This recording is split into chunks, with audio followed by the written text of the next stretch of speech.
Sinubukan nga pala naming mga will ngayon dito sa loob ng palaisdaan at napakaraming iba't ibang klaseng mga isda nga pala ang nahuli namin. Napakasarap guys mag-fishing dito, sunod-sunod talaga yung dumadawi at paniguradong meron na naman tayong ulam sa bahay ni Tarzan. So what's up guys? What's up mga kanapadaan lang? So ngayong araw nga guys, maaga nga pala tayong tinanghali ng gising. Ngayon guys, marami pa rin nalilito. Dahil nga guys, marami kaming nahuling mga hipon na pamahain kagabi na pagdesisyonan nga pala guys namin ngayong araw ng mga will nga pala. Meron kasi guys kaming pagbibigyan itong mga isda na mahuhuli namin. Kaya eto, mga angawil muna tayo. Pansamantala muna guys tayong lalayo dito sa bahay ni Tarzan at pupunta tayo doon sa magandang spot kung saan ba maraming mga isda. Habang nagbabiyahe nga kami dyan guys, kung mapapansin nyo, medyo malabo nga pala ang tubig dahil napakalakas nga pala guys ng ulan kagabi dito sa lugar namin. Sa mga followers nga pala guys namin dyan na gusto magpa-shoutout, mag-comment lang kayo sa video na to at shoutout ko kayo sa next vlog. At sana po sa lahat na makakapanood nito, pakilike naman sana guys ng video na to. Isang like lang, maraming salamat. Eto nga pala guys ang ginagawa naming pain, mga hipong buhay nga pala guys ang pinapain namin kadalasan pag nangangawil kami. Dahil nga pala guys, yan nga pala ang favorite na mga ganitong klase ng isda, yung tinatawag naming lapu-lapo. Gusto kasi guys niya mga lapu-lapo, gumagalaw pa yung kanilang kakainin at hindi lang guys lapu-lapo ang ganun, yung mga isdang managat, mga talakitok, ganun din guys yung gusto nila at yung mga matampusa. Dito nga lang guys kami pumesto sa may nakatumba na isang patay na puno at umaasa nga guys kami na sana may mga isdang nakasilong dito para mahuli natin. At ayun na nga guys, dinawihan na nga pala ako dito ng isang isdang tandain.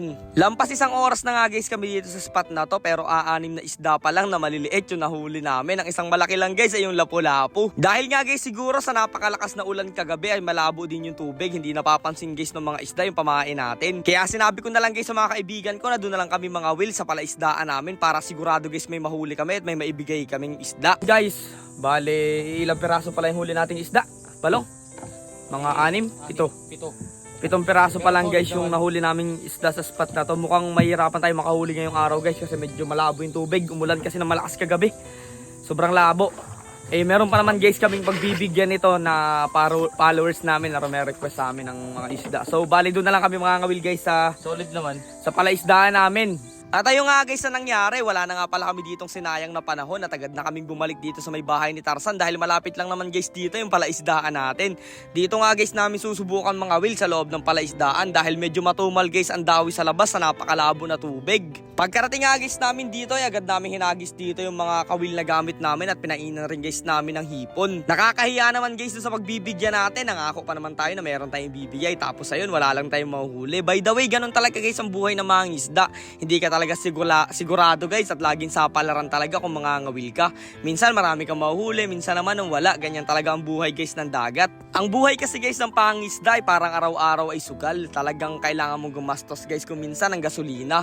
Lalabas ka sa laot at hindi ka guys sigurado kung meron kang mahuhuli pagbalik. Laki! Uli! Laki, kapalapo! Uy! Wow! Uli! 1-0. Buti na lang guys, meron talaga tayong palaisdaan dito. Kaya ayan guys, sa mga gustong dumayo dito sa bahay ni Tarzan, pwede rin guys nyo subukan yung pangangawil o pagpipishing dito sa aming palaisdaan. Marami guys mga isda na pwede nyong mahuli dito na ilaalagaan namin. At syempre hindi rin guys mawawala dito yung mga alimango namin na malalaki. Kaya sa mga gadadayo guys dito ay pwede yan. At kung mahilig ka naman guys mag-fishing, ayan, pwede kang mangawil guys dito sa palaisdaan namin. Mga ganitong klase guys ang mahuhuli mong isda, mga lapu-lapo, talakitok at meron din guys mga isdang managat dito. At kung sinuswerte ka guys, may mahuhuli mo talaga dito yung pinakamalaking isda na inaalagaan namin. Yung lapu-lapo guys, saka yung matampusa. Sobrang lakas guys dumawi nun. Kaya nga pala guys kami nag-alaga ng mga ganitong klase ng isda dito sa palaisdaan para in case guys sa mga ganitong senaryo na wala tayong mahuli at wala tayong maiulam ay talagang meron tayong mahuhugot. Alam nyo naman kami guys, takot na takot talaga kami hindi makafood trip sa isang araw kaya pumood trip talaga tayo. Doon nga pala guys sa mga naghahanap ng second floor na gagawin daw namin sa bahay ni Tarzan ay medyo intay lang kayo guys. Kulang pa kasi talaga tayo sa budget at kailangan pa talaga nating pag-ipunan yung gagawin nating next project na yon. Basta guys, sana lagi nyo kami suportahan sa mga adventure namin ginagawa at syempre sa mga catch and cook at food trip nating ginagawa araw-araw. Ay yun o.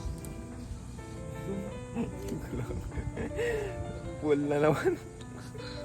Paborito. Maraming salamat din guys sa lahat ng mga taong nanonood at palagi nakasuporta talaga sa amin. Patuloy guys kaming gagawa ng masasarap na food trip at syempre masasayang adventure natin. Ito na yung mga nahuli namin lahat.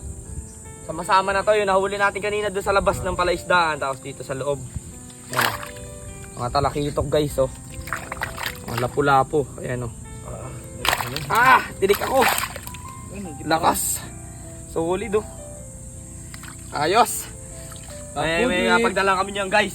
Hindi namin pupudripin yan, pagbigyan kami niyan. Kita-kits guys, let's go! So bale, eto na nga pala guys, lahat yung mga isda na nahuli natin. Pwede na rin to guys, at talagang mabubusog na yung pagbibigyan natin ito. Kaya hanggang dito na lang muna guys, kita-kits na lang ulit tayo bukas.